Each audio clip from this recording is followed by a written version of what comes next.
And hello out there, I'm the oldest nerd. We're back with Professor O, who's been away on important other business. Us retired folks, every once in a while, have important things that we have to do other than things that we want to do. But you wanted to do this anyway, so I guess you're all right with that.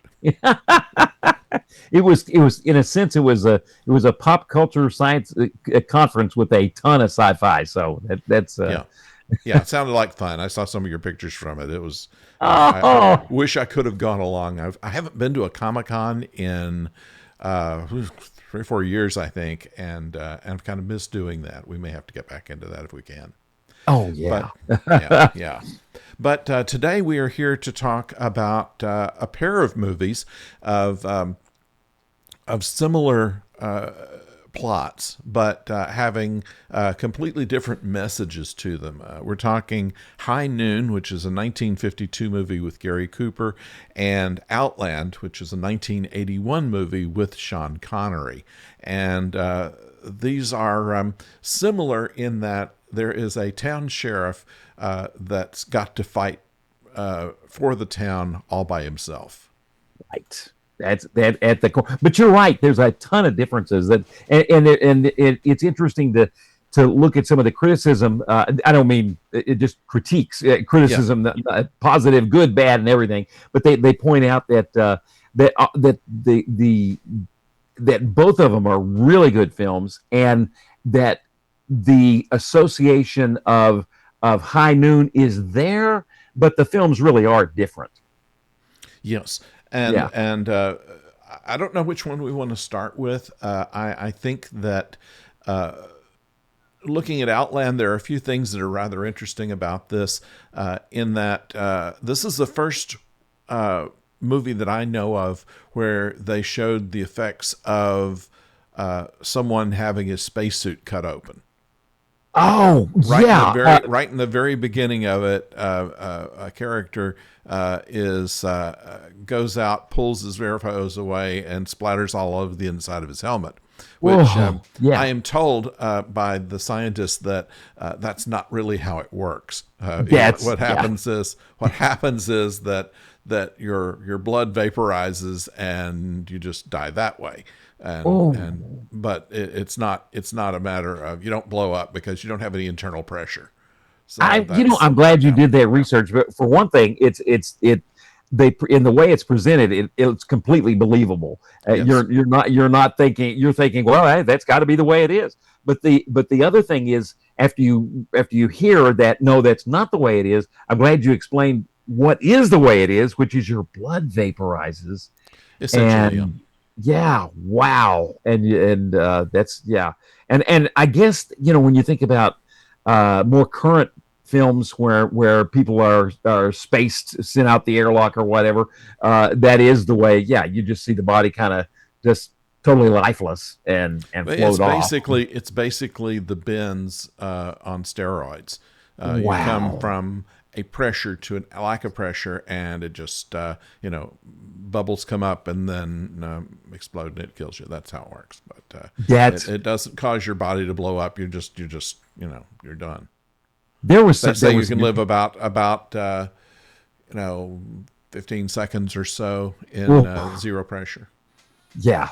I'm glad it's not longer than that. Yeah, That's I wouldn't want to be at 15 seconds, to tell you the honest truth. But oh, anyway, that's one of the big things, one of the big effects in this movie, and the set design has oh, this phenomenal. industrial thing that was very much like Alien was. Alien, of course, as we talked about, was probably the first science fiction movie where they had a very working class look of the inside of their ship. And they do that here too because most of the people are miners. And the Right. miners are here to extract ore Some sort of or ore. some Yeah, kind I of can't. ore. I think they Yeah. mentioned what it was, but I mean, it's still a matter of, it doesn't matter what they're really mining. What matters is how they're being manipulated to do it. They make a lot of money. The company makes a lot of money. Everybody's happy except for the sheriff, who wants to know why people are suddenly spacing themselves. Right. And Right. to borrow a term from James S.A. Corey, by Right. depressurizing. One Right. person goes without his suit into outside, and once again the same kind of thing happens to him. And Right. so He rides the right, elevator to the outside. That's right, the and so it yeah. breaks down uh, the I don't know where I was going there. I lost my thought. But the what happens here is that there is a drug that is affecting people to work very hard and then go psychotic and kill themselves. And Right. so It's a side effect of the drug. that's Yeah. essentially it. But because it's making money, nobody wants to do anything about it except for the sheriff. And because the sheriff wants to do this, the company rep on IO. They wanted to call the film IO, I understand, because that's where it was put on, but the studio didn't want to do it because they were afraid people would think it was 10. Yeah, they would lose their dyslexic viewers would be confused. Yeah, I thought I was seeing 10. Yeah, Yeah. so yeah, that's I can't, that's hard to believe. It's true though. I've heard that's true. They wanted to call it IO. Yeah. And one reviewer said, "Well, where does Outland come from? Other than it's a concept of being, you know, out there in the Outlands, but still, no, I don't think anybody actually says they call this place Outland, or No, there wasn't any mention of it directly in the film, but they did point out that it was like 70 hours from the space station to the to Io in order for the assassins to arrive to go after the sheriff. right, right. The shuttle takes 70 hours Right. to get there. O'Neill, played by Sean Connery, and Right, we have we'll talk the similarities, but that's basically it. And so there's the big clock in the shuttle bay of right, right. and that counts down the time until the people get there, and then of course they come in early, and then the fight begins, and most of it is won. Spoilers here. Most of it's won by Sean Connery managing to cut their air hoses and things like that. So once again, they can make more use of this in the helmet splatter that they've done throughout the picture. Yeah, and kind of an early version of the Arnold Schwarzenegger face, Yeah. I, I it doesn't hit Arnold. Arnold Schwarzenegger is saved before it fully happens, but yeah. in Total Recall, but yeah, kind of an early version of that.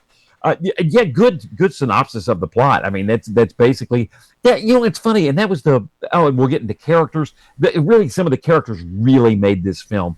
The one thing in the plot that, especially for a conspiracy movie, I could have maybe used one or two, even two more layers of hidden conspiracies. Like, oh, you discover this and you discover that, and maybe there's something to throw you off. But he discovers the everything pretty fast. I mean, Yeah. Sean Connery, he goes to a body. And another thing that was a little, in addition to the way when you're spaced, how the film doesn't necessarily depict it accurately. Apparently, when a body is in 1/6 gravity, it's harder. It's kind of harder to take that blood out in the way that Sean Connery extracts the blood from the dead body that's going to be sent to the station, and then he gets it to the doctor, played by Frances Sternhagen, and that's Yes. Dr. Lazarus, I think is her name. It's That's got an correct.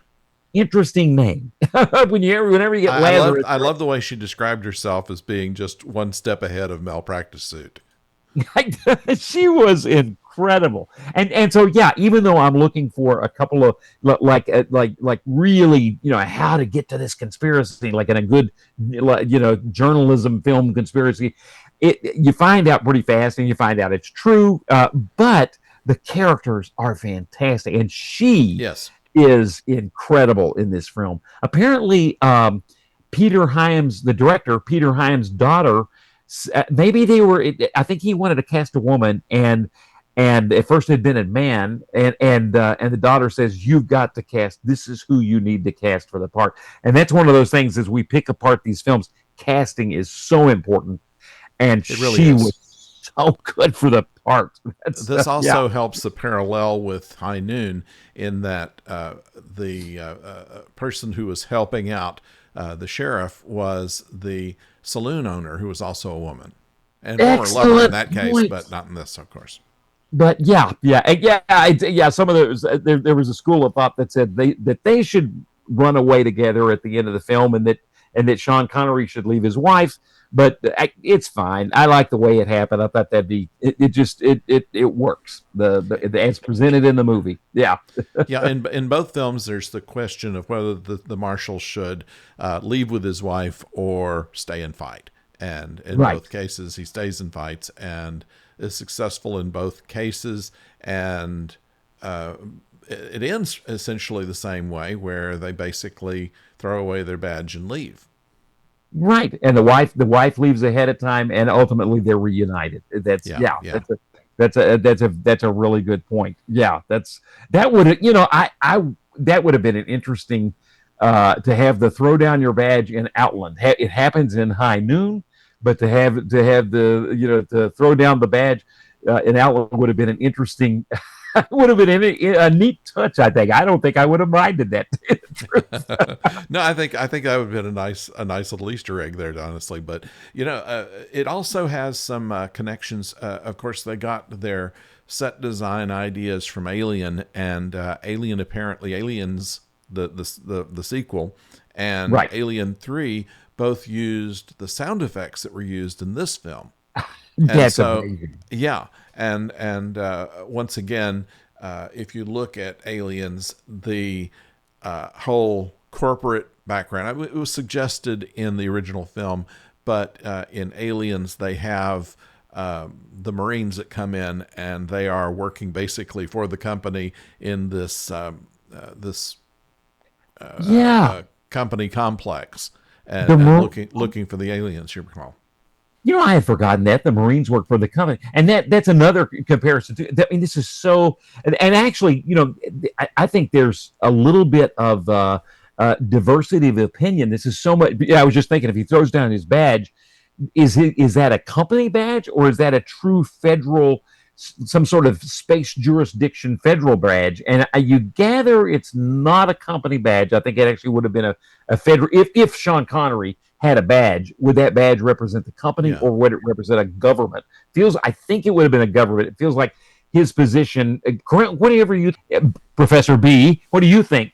Does Sean Connery's character represent a federal government, or is he hired by the company? I'm I'm a That little. that I'm not is that sure. is a good question. They do divide it from the number of miners. There's about 1,200 miners. There's about 700 administrative personnel, and Right. then there's the contract people. And so I'm thinking that he's kind of a rent-a-cop. Yeah. That's my impression. That's a good point. And it sounds like they rent one every year.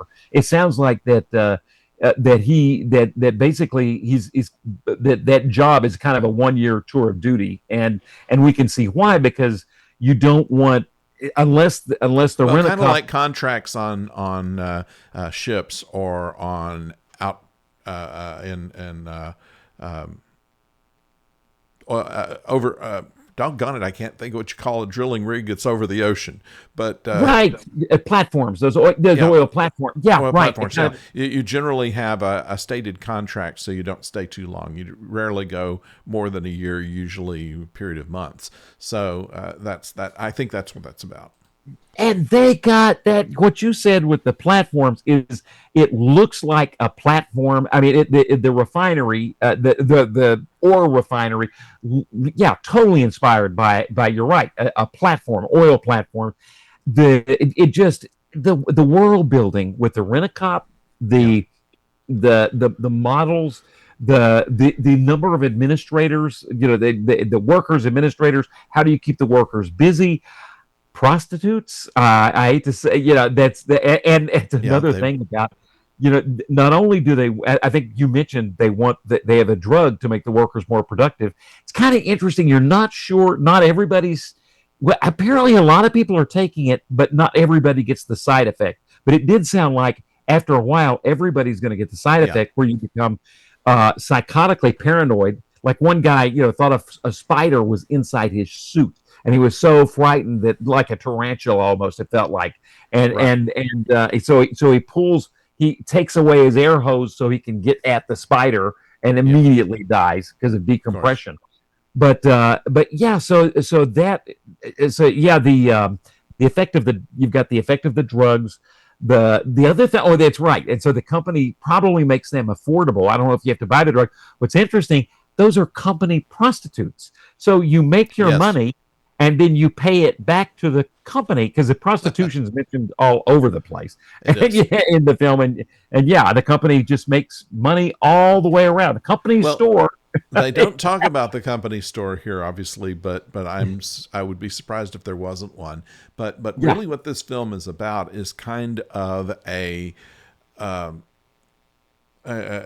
condemnation of corporate society, in that if it makes money, it's good. If it doesn't make money, it's not good, Right. and people are expendable, And and it doesn't that's matter if it's good for you or not. Right. People are well, expendable. it goes back in history with all the way back to, well, long before, but most notably the Triangle Shirtwaist Factory, where in order to keep people from taking too many breaks, they locked the doors in this factory that was making women's clothing, and then a fire breaks out and they all burn down because they can't get out.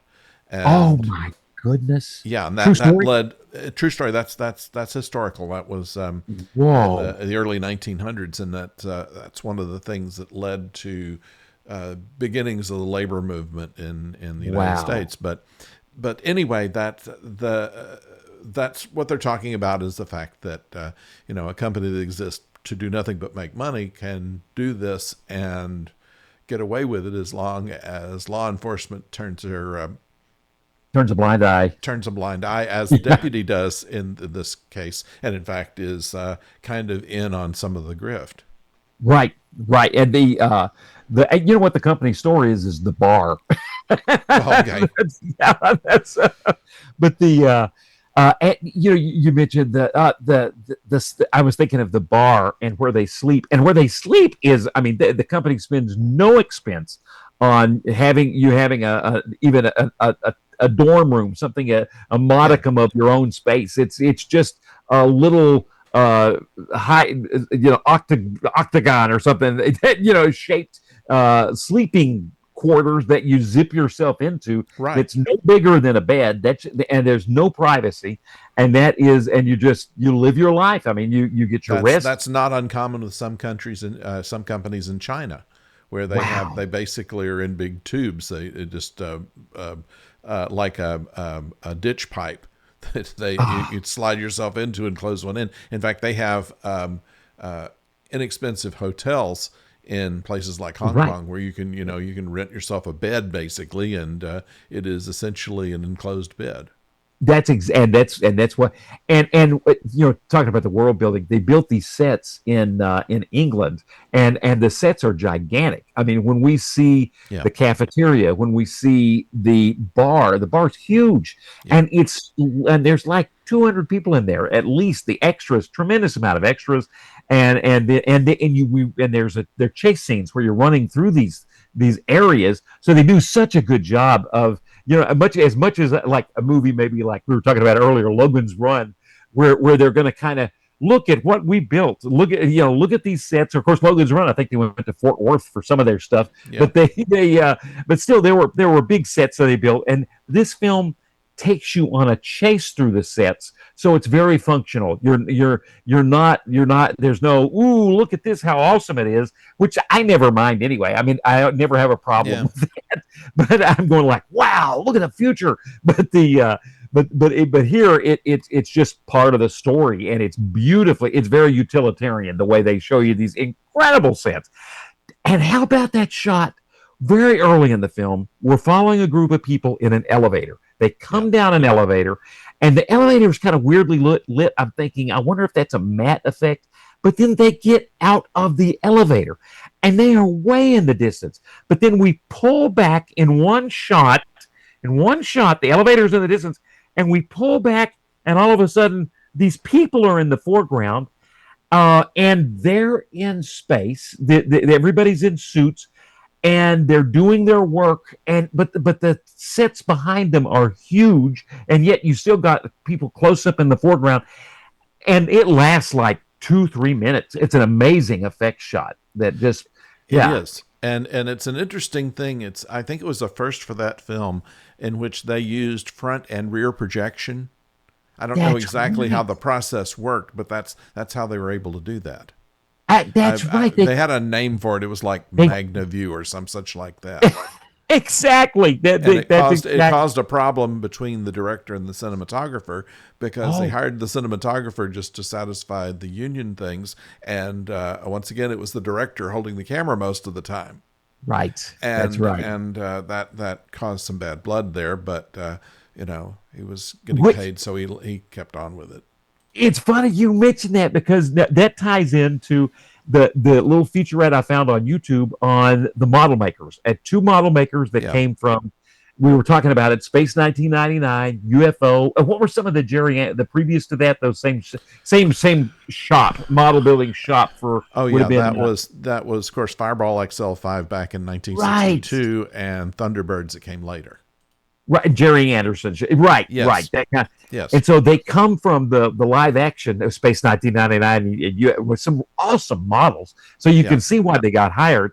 And they were given 4 months to build the models. One of the model makers was thinking his grandfather said, "Whatever they tell you." He said his grandfather really encouraged him in the business, and he said, "Whatever they tell you." And and it would be so hard to name a price. Here you're looking for some work. You've done some good work. Peter Hyams has heard about you, and they showed him some drawings of what they would like, but on the spot they wanted his price, and so his grandfather said, "Double the price, Sonny." And so he doubled and it's good that they did because the models are just incredible and they are Yes. huge. But the gigantic models, trying to think of it, they built them in their 4 months. They apparently they had some really complicated drawings, and they said if we use the drawings, it's going to take much longer than this. Please let us take the stuff in our shops, including lampshades. They turned the lampshades into part of the refinery. Yeah. You can tell how when you see the model, and you can see, a typical lampshade is like this big, a little bigger than this, and but Right. yeah, and then you can see that lampshade just as one small part of the refinery. Then you realize how big this thing was. But you mentioned the cinematographer. They with the apparently they were having trouble getting depth of field on their model, and it might have been Peter Hyams felt that, like making it look like with depth of field been being, does it look as big as it should? It should have looked as big because it's a giant model, but so Peter Hyams, they had carefully painted it like some sort of primer gray. Peter Hyams goes and gets some primer, car primer stuff that's white, kind of off Yeah. white, and just whoosh, sprays the model. And oh, they were just stricken when that happened. Somehow they lived to tell the tale with that. They made everything work. I need to show you one thing. Um, they bought parts of models. You're under model makers. Do they? Of course, do they You build you models? break Well, they you got break the down an old set. Yeah. exactly. They sounded like they got about 100 or 200 of these models of the Belfast. They specifically mentioned this model, and Huh. so when young M and I, Murphy, went to visited the Belfast in England, in London, I thought I got to get that model, and I just finished it last summer. So this is the Belfast, Wow. and some of the parts they talked about using some of the tiniest parts. Up here, you can see some There's a of lot of the detail, obviously. Yeah. oh, I didn't even put on some of the tiny parts. They were so small, and I can't. But they carefully laid in some of the tiniest parts from the Belfast on that model. And I thought when I heard that, I thought, oh, there's the Belfast. We've got it as a prop. That But that worked. but yeah, they actually use models. They use everything. They were telling you, and they were telling tell their moms. Their moms never get rid of anything. Their attics Yeah. are full of stuff that can be used in the model. So,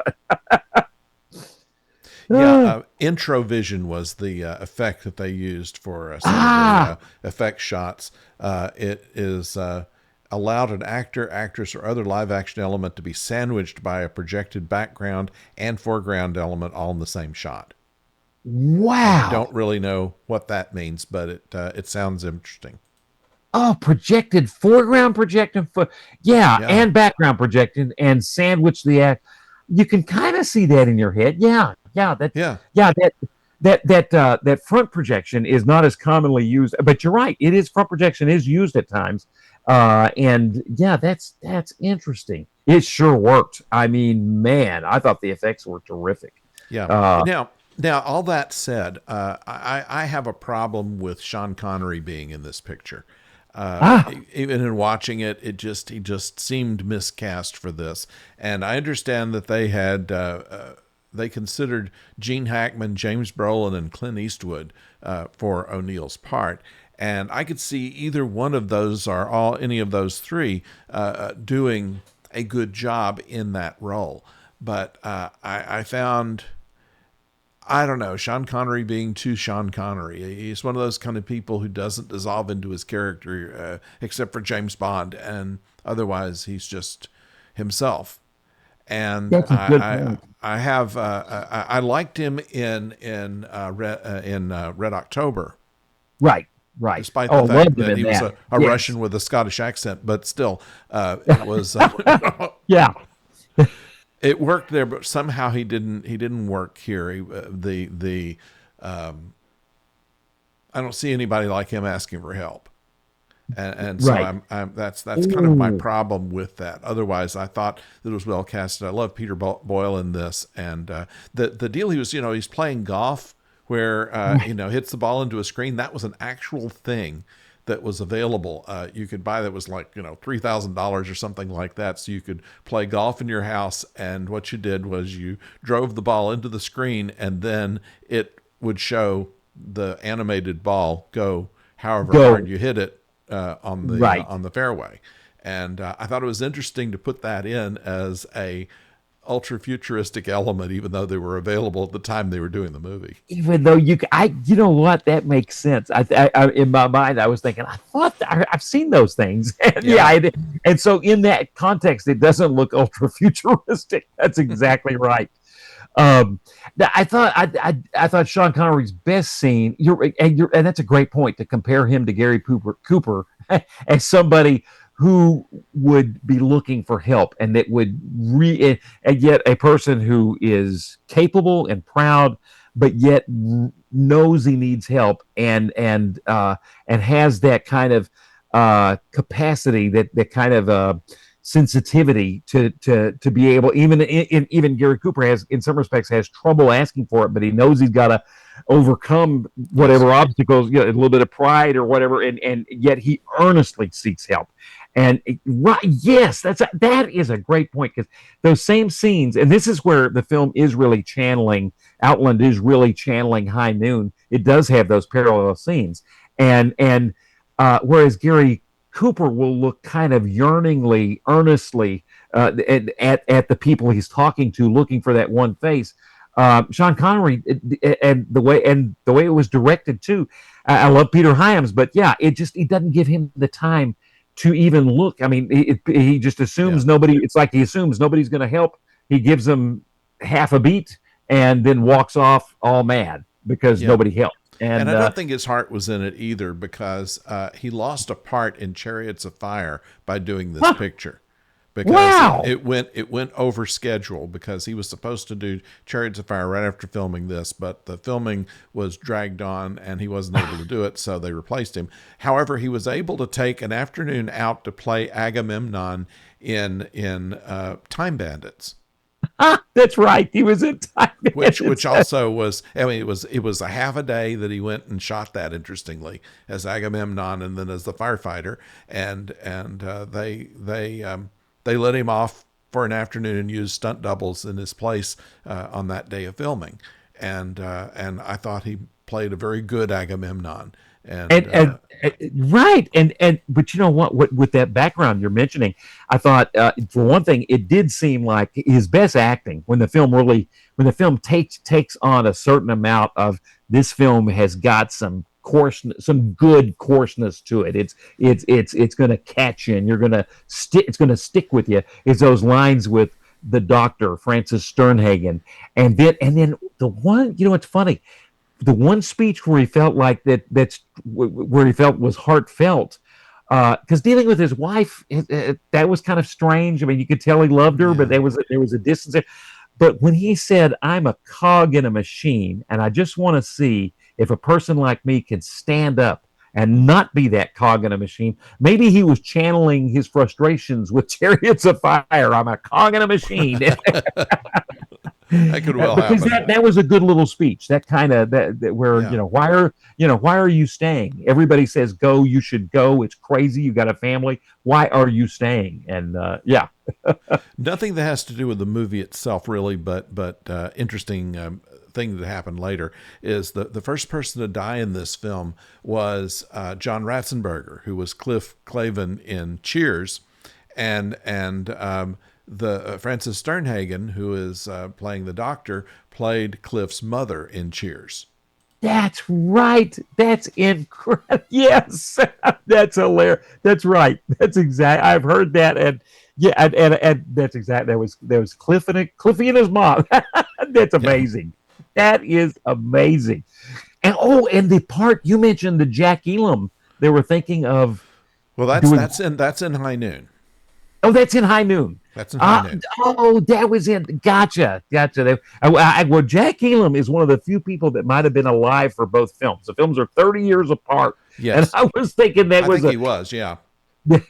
Well, the one thing on I did find, and I just because it encapsulates it so well, that line, and you confirmed it is an accurate line, Yeah. that Peter Boyle says, kind of the plot of the film, that he says, Peter, the boss, the company boss says, when the workers are happy. Let's see. This is, after, when in talking about these drugs that make them Yeah. psychotic and commit suicide, they eliminate the boring and oppressive features of work, but then you get psychotic. And so he says, when the workers are happy, they dig more, and when they dig more, the company is happy, and when the company is happy, I'm happy. And that was a simple Yeah. little. That's, ooh, that was it's a it even with Sean Connery. You're right. But thank goodness it's got some other characters. It's still a good film. A better film than I don't know how I missed it. And I have kind of, and a funny thing, it gets lumped in with another film. When you think about this film, I always think about Saturn 3 for some reason, and it just kind Well, of gets. Maybe it's because it's in our solar system, connected to kind of moons in our solar system, industrial type stuff. Maybe that's the connection, but yeah, and there's no aliens in the film, which is fascinating. No alien life form. It is just, and that's interesting. You mentioned, another thing. Who did the introduction to the? You said it was the guy that wrote. He wrote about this film. The guy that wrote. Oh, Corey, S.A. no, Corey. Yeah, James S. E. Corey. James, yeah, and there's, you can see the connection there, especially in the early, before you get to the proto molecule. Yeah. You can really see the connection between these two series. The industry, the industry, mining, space mining, how people are treated, that kind of stuff, really is very similar to Corey's work Yeah. from Outland. Yeah, I think so. This whole idea of presenting this working class space thing, which was really introduced in Alien and is picked up by this, and yeah, Right, Corey's stuff obviously went well in that direction as well, right. even further.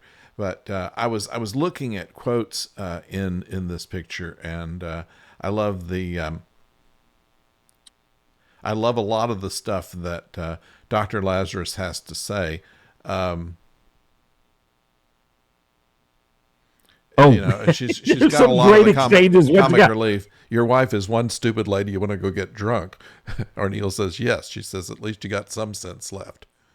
So Right.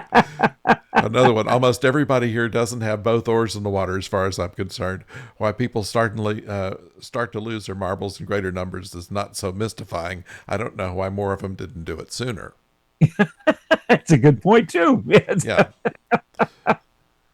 but I can't find the one that I really liked, which is uh, basically that I'm not qualified to discover a new disease, and I can't quite get the wording of that because it's a very well delivered line, but much of her stuff has obscenities I prefer not to use on this That's true. podcast, so we'll leave it there.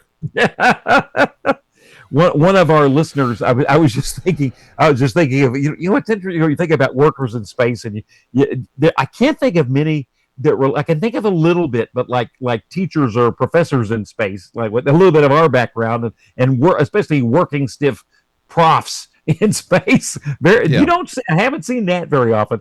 But one of our loyal listeners, it calls us. He says we're the prof sets. Because prof That's sets funny. in space. Well, why don't we turn over now to High Noon, which You got it. a great deal of the plot of Outland was based, at least the part of where the sheriff has to face off the assassins himself, that his wife leaves before him, that he has a fairly disreputable woman who's his aide, and has a corrupt deputy. And that's all in High Noon here, 1951. And I think that there's a lot to be said. Gary Cooper was just about at the end of his career, it seemed like, at the time this film was made. And this gave him a whole new jump on it because, he obviously won the Academy Award for Best Actor in this, Best Lead.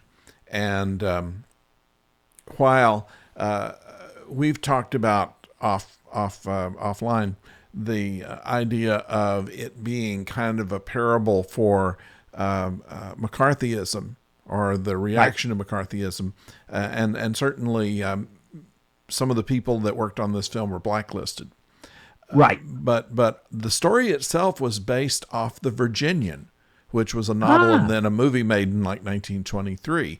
And so much of the plot is lifted directly from there, and they seem to have put in overtones of other things as well. But like the doctor in High Noon, the sheriff has the saloon owner, and apparently one of the more rich women in town that kind of helps him, as his wife, who is a Quaker, doesn't want any violence to go on. Why she married a marshal, who knows? But she's a Quaker because members of her family were gunned down or something like that, and so she leaves ahead, and it is done in real time of an hour before these people that the marshal had put away are coming back, and they're going after him, and he tries to get help from the town. The town doesn't want to help him, and he's on his own, and eventually his wife comes back and helps, and that's where it deviates from Outland.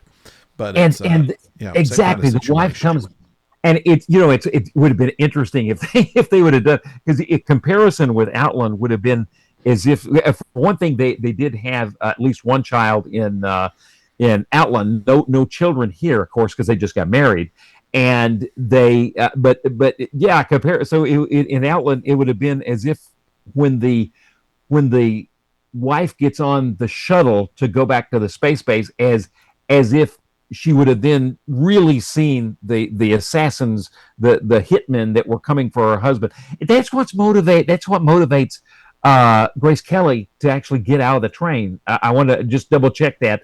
It has been a little bit since I've seen the movie. I watched a really good documentary on the movie. Yeah. But what compels her to go back into the town was talking to the Mexican woman that owned so much, that the businesswoman, the saloon owner, yeah, Katie Guardo, talking to her, and she sees actually the henchmen going in, and that's what motivates her to get out of the train. Is that correct? Yes, Professor B. yes. Yeah, yeah, that's Essentially, it's convincing that, and exactly. so yeah, she goes back and Back into town. Yeah. actually, pulls a gun, and that's something that probably John Wayne didn't like. That the sheriff was not only looking for help, but he eventually was, saved by his wife, By his and wife. that Yeah. would not have gone with his way that westerns should do.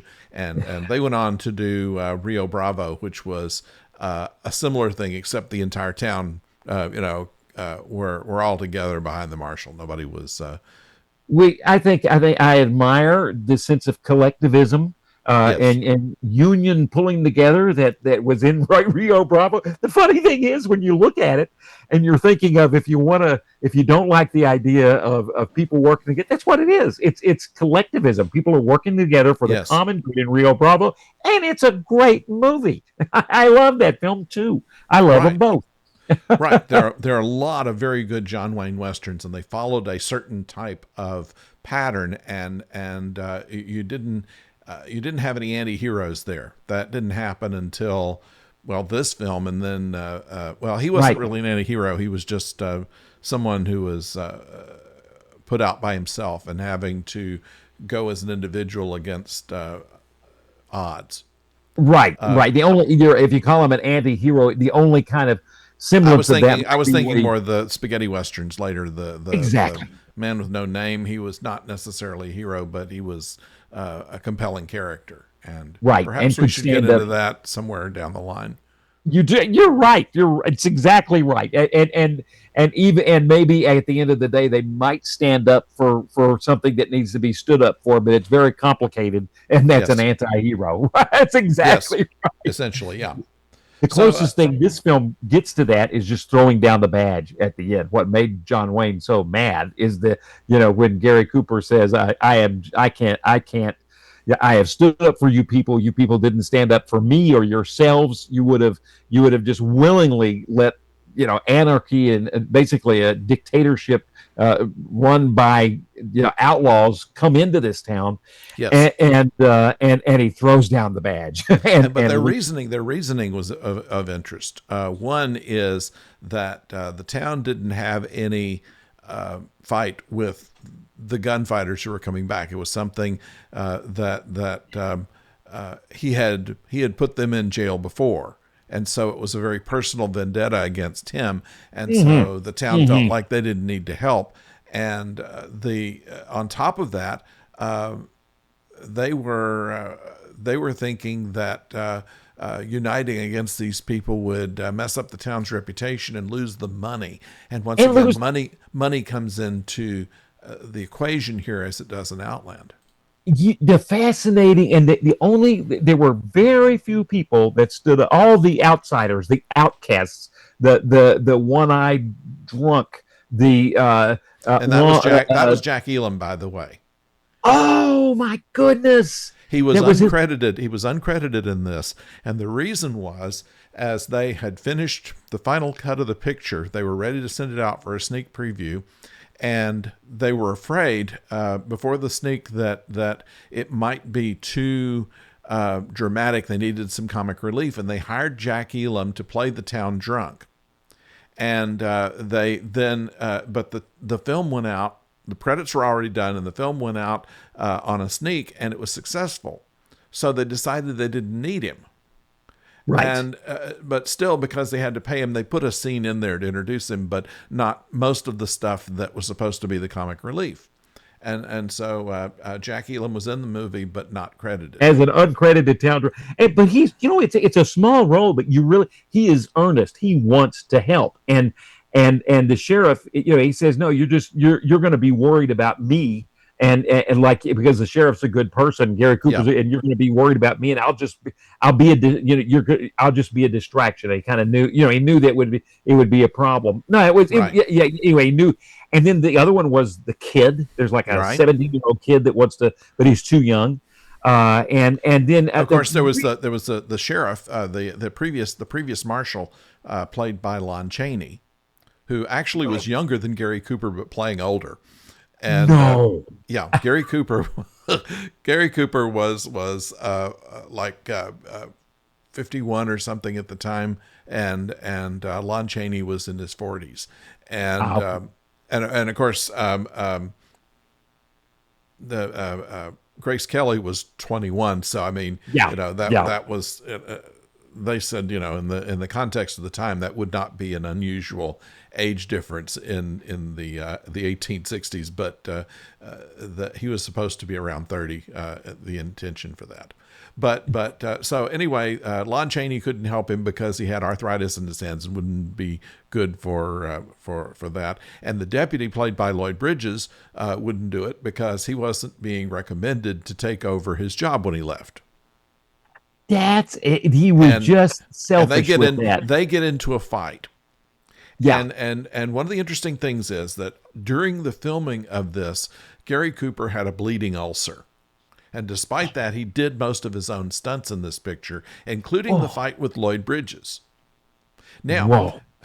according to IMDb, which is interesting on this, Beau Bridges was on the set. He was just a Oh, kid at the time, and he oh, watched the fight. And when Lloyd Bridges gets a bucket of water thrown on him, he laughs, and it ruins the take. And now this was a very intensive fight scene. Gary Cooper has a bleeding ulcer. It worked just perfectly, except for the kid laughing, and they have to do it again. oh, it sounded like the end of a long take of a one Right, kind of trying to get right, it in one right. take. But according to Lloyd Bridges, he was very gracious about it and did not blame the kid for doing that. So Oh, that was kind of thing. They didn't do more than 3 takes on anything in this film. It was done in I think it was 10 days of pre-production and 30 days of filming, and that was it. wow, that's incredible. That's yeah. It's funny in the process of thinking about things. The character we were talking about John Wayne films and what he right with Grace Kelly shooting the one of the bad guys. The funny thing is when you look at Rio Bravo again, which again works, it's kind of a collective Yeah. action. But the one Angie Dickinson is a very strong woman in that Oh yeah. film. You Well, look at that's something that people don't understand about the John Wayne pictures, that they were all had strong women in them. good They point. had, I Yes, mean, Quiet Man. Maureen O'Hara was Yeah, in what Quiet Man. was in We just did it. well, in the Quiet Man, but she was also in one of the westerns, because Ah, they had to make a western in order to make Quiet Man, and that's they had Maureen exactly O'Hara in right. that. I forget what they call it, Laredo, I think. And so yeah, so he's always worked with strong women. Katharine Hepburn in Oh, yeah, Rooster Cogburn, I believe, and yeah. so I mean, that there's a lot of that, and so and who was it in McClintock? I Ooh, forget. I'm not sure. Yeah, but and one of my favorites, which was Big Jake, also had a very strong woman character in it, although Very she was only so. in the early scenes. And yeah, that's and this yeah, Katie Gerardo back in High Noon. Yeah, What's fascinating too is she has. I mean, she's had a fascinating character. She has actually dated the bad guy. Apparently, yeah, when the bad guy was less than awful, because she's a pretty good character. She's yeah, but then also, and this is another point of friction between the sheriff and the bad guy. She dated Gary Cooper and then the young Lloyd Bridges. She'd seen them all, right. Yeah, she and was her favorite was she was very social, and yeah. we have to explain though that this of course was done. He was married this day to Grace Kelly, Grace Kelly. Yeah, and they were going. He was going to resign his marshaldom. He got married and was going to leave town to wherever she came from, right. and that was the whole setup. And in fact, the title song, which was "Do Not Forsake Me, Oh My Darling, on This Our Wedding Day," which was it has 3 different names of it. I think it's been mostly called the High Noon theme, but it was Ah, recorded in the soundtrack by Tex Ritter, and that was it was used like 30 times during the picture. As far as that was the one thing they had to cut after the sneak, was that they'd used "Do Not Forsake Me, Oh My Darling" in so much of the picture, people were starting to laugh every time it came on, so they cut it in about half, and it was still used about 30 times during the course of the picture. And they needed to cut it too, because the score, the music of the score is just fantastic. Yes, When you see yes. those clocks, just Yeah. it's the tension. You're right. It's real time, and they cut, and that would have been lost if you have "Do Not Forsake Me, Oh My Darling" playing too many times. You're going to lose Yep. that. But That's pretty much it. A scene. It's funny. There's a scene that a couple of characters that I just love in a scene. Thomas Mitchell. You're right. Talking about the Chamber of Commerce felt that this would be bad for business.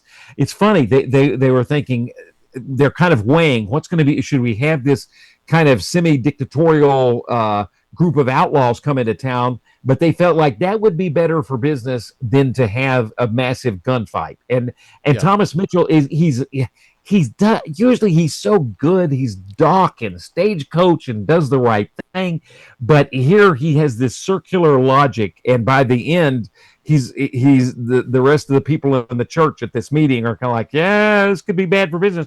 And the one person that stands up against him is the woman from Folger's Coffee. I'm trying to remember the Swedish woman. Mrs. Olsen. I don't remember what her name is. I don't think she's Swedish. No, she's also in Invasion of the Body Snatchers. But yeah. She says, don't you remember what it was like in this town? You couldn't go out at night. It was not safe for women. And she's just stricken that they're thinking of. Interestingly, the church scene that they use in this is parodied in Blazing Saddles. It's been too long since that makes sense. That makes sense. Wow. Because mostly Blazing Saddles was based on Destry Rides Again, but they pulled things from various other Westerns as it became convenient. So. That is another tip of the hat to Blazing Saddles. That is incredible. Oh my goodness. One of these days, if we dare, we'll review that. But yeah, absolutely. If we did, yeah, absolutely. But I want to go back to the title song. That was the first title song that won an Oscar. Oh, first category for that, or but it was the first time that the title song. the music that was nominated for the award was the title song. And then it went on to be a hit, interestingly, for Frankie Lane, who also recorded the Blazing Saddles title theme. Right, but thought he also was the voice of Rawhide. He was the singer for the Rawhide TV show, which is what I always thought that came from. But it also he sung the popular version of the High Noon song, but not the film. Tex Ritter did the film, and later on he made some money off of it. But that was the way that worked. It all ties together.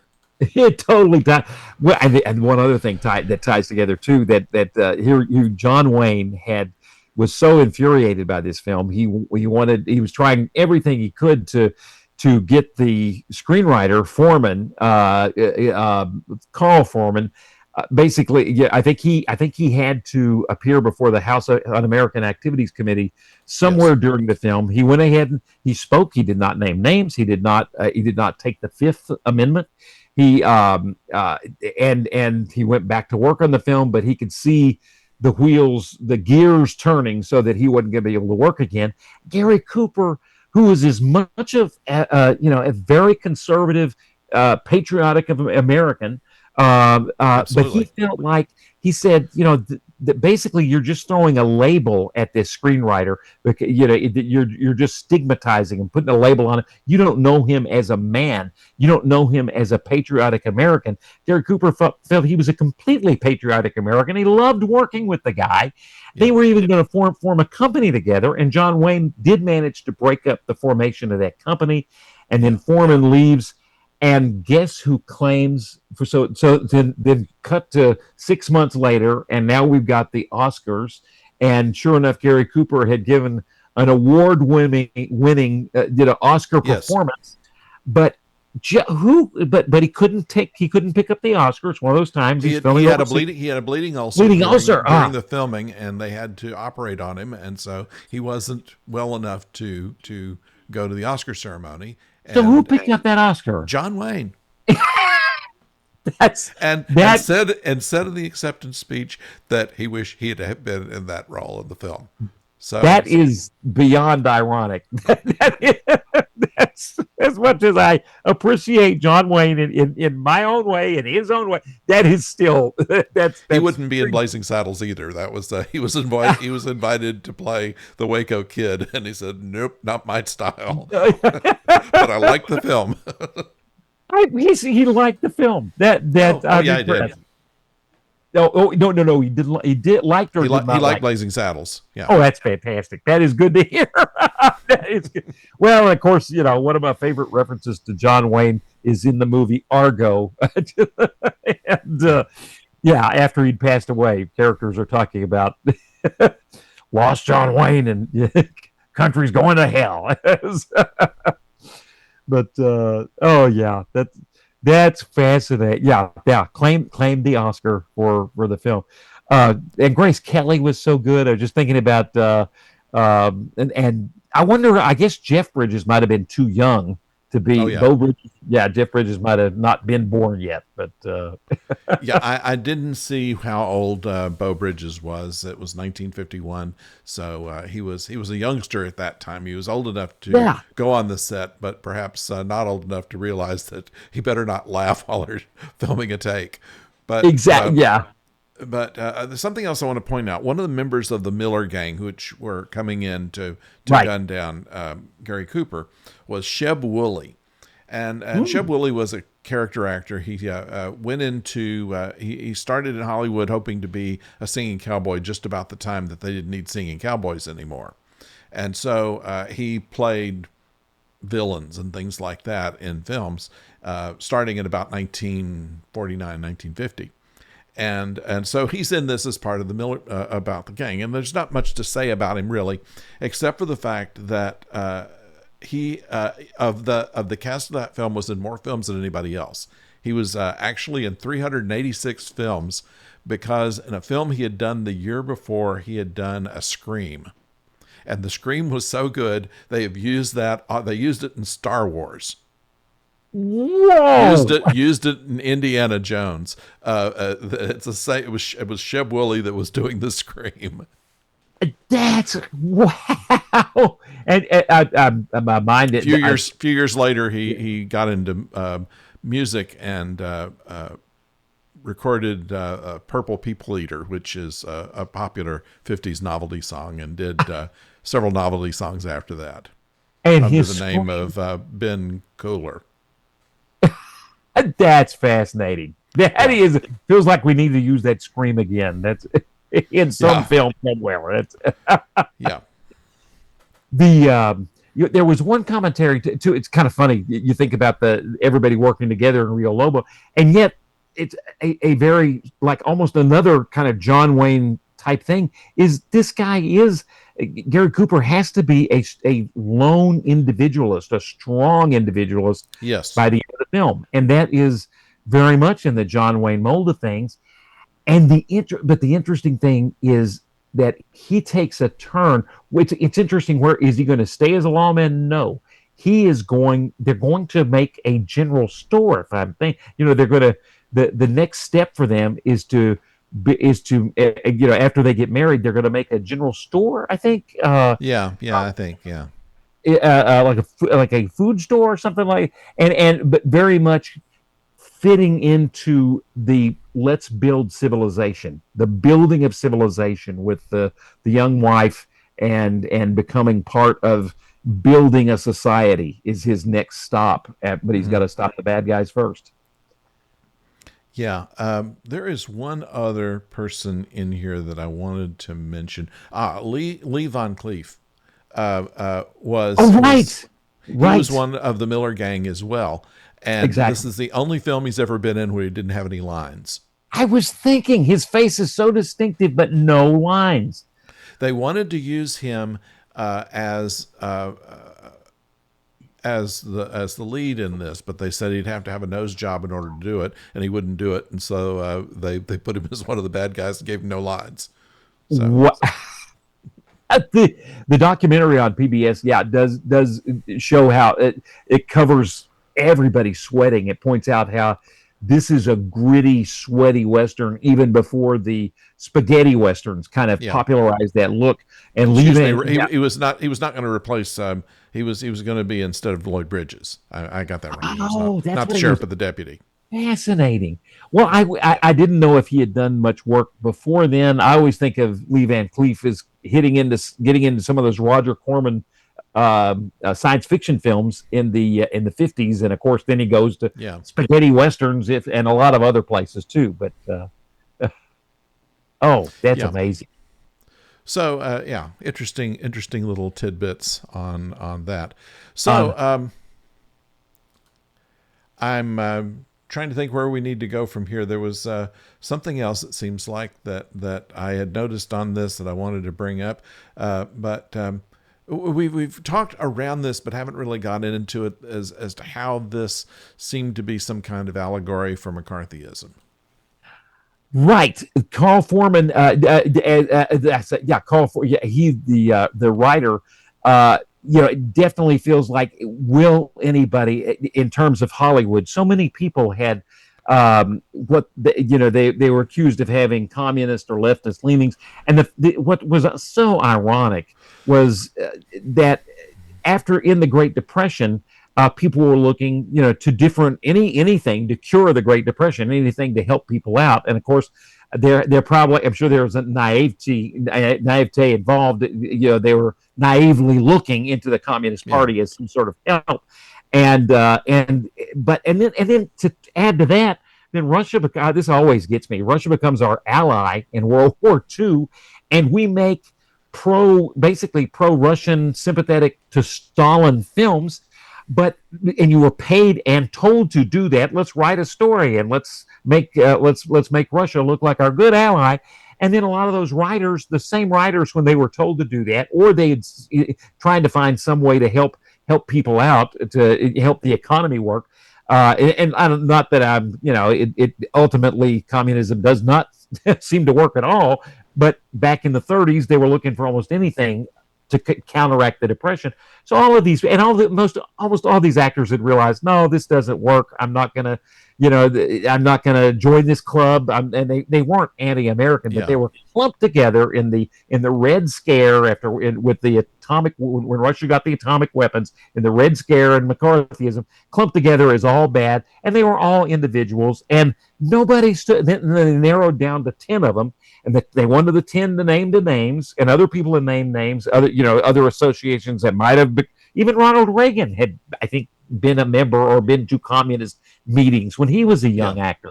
Lucille Ball was accused, and there was she was one of the few that didn't get blacklisted because Desi Arnaz appeared before the committee and said, Lucy was a member of the Communist Party only because she had an uncle who was, and she wanted to be nice to him.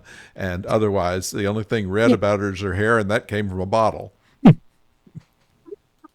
Didn't know that, but yes, it's all of Hollywood royalty, and then in that context of fear, they don't stand up and support each other and say something like, basically Gary Cooper stood up and said, I'm not going to do this movie. You want me in this movie? When Stanley Kramer started, the producer, when he was told, you take Carl Foreman's name off the screenplay or else, and then Cooper and Foreman went and they said, we're off this movie. Yeah, I think they were maybe a month into shooting. Gary Cooper said, forget it. If you take this screenwriter's name off, I'm out of here. I'm off too. And Stanley Kramer, who's supposed to be a really stand-up kind of guy that did some message movies, he should have done the right thing in the first place, but he said, nope, okay, fine, your name is back on, and that was the last screenwriting credit he had. But yeah, the idea of not standing up, like the idea in the scene in the church where nobody's going to help out the sheriff, that was what was going on in Hollywood. Nobody was standing up for each other when I mean, Geez, you think, and looking back in history, you think I think some of the actors that were accused in our first movie. Let's see, back with the um, I'm drawing a blank for his name. The very first films we did, the Casablanca, Yeah. starring um, that Bogart, guy. Peter Lorre.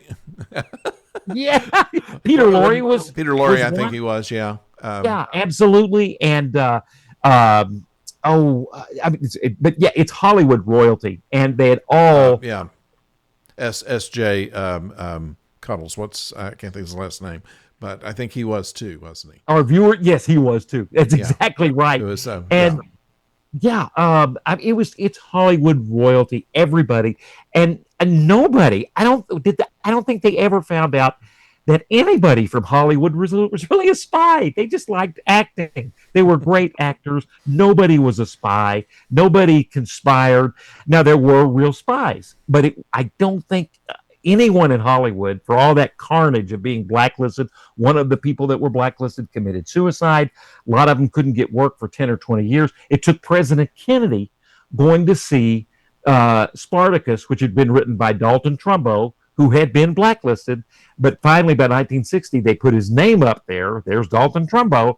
And President Kennedy, there is name in lights after 10 years, and Kennedy sees the movie, loves the movie, and it's kind of like the blacklist ended there. It took 10 Yeah. years. But all that carnage, no spies. That's I have a little thing here that this was one of Ronald Reagan's favorite films. High Noon was, and that's also right. one of Bill Clinton's favorite films. They saw it multiple times. I'm thinking if I can find this. And Eisenhower's too. Right after trying to find it, of course it disappears. But they said how many times they'd seen it, and so that was of interest there. I'm thinking like Bill Clinton saw it 37 times or something like that. No, you're right. He's on the and documentary. He loved the film. yeah. So I can't find it, but that's just about what we have to say about this picture, right? So we hope that you enjoyed our discussion on High Noon and on Outland, similar and very different movies. Oh, the other thing I wanted to mention was that this was quite definitely intended to be in black and white, and there was problems with Ted Turner, who wanted to colorize it, did colorize it when he got ownership of it. And but it was all set up. It was originally intended to be a black and white picture because they wanted the starkness of that. It was, and that as it should be, a black and white. Right, it completely should be in black and white, and that is as much as it's funny. I did double check. Burl Ives had been blacklisted. These are kind of a list of people you didn't know. Gypsy Rose Lee, John Henry Falk. Say it again. John Henry Falk. Wow, that's. I did not. He was a humorist, and didn't appear on television again until Hee Haw. No, it took that long. Yeah. I was talking about it breaking in 1960. The Hee Haw would be more like 1972 or something like that. That's correct. Yeah, that's who I was. This is terrible. I was Humphrey Bogart had to deal with the blacklist. I mean, it was just not not a good time in our history. And this film really was amazing. It is amazing that it was able to get made in this context. That's true, and yet it was, and it is one of the first. Films that was listed by the American Film Institute, and it's still one of the top 100 films that you should absolutely see. Oh, absolutely, and Rio Lobo too. They're both great. I love Howard Hawks, director. Howard Hawks, John Ford. I could see all of those, and Mel Brooks. I think that yes. I think there's only one film that Mel Brooks made that I haven't seen, but. Other than that. So I think that about does it for this time. Professor O, thank you so much for being with us once again, and we look forward to talking with you next week. Absolutely. My pleasure. My pleasure, Professor B. Yeah, neither of us can talk by now, so I thought, thank you for joining us. Don't forget to subscribe, and always, they say, always go in for the fitting. Don't buy them just off the counter. Join us next time. Thank you for joining us. Until next time, don't go far.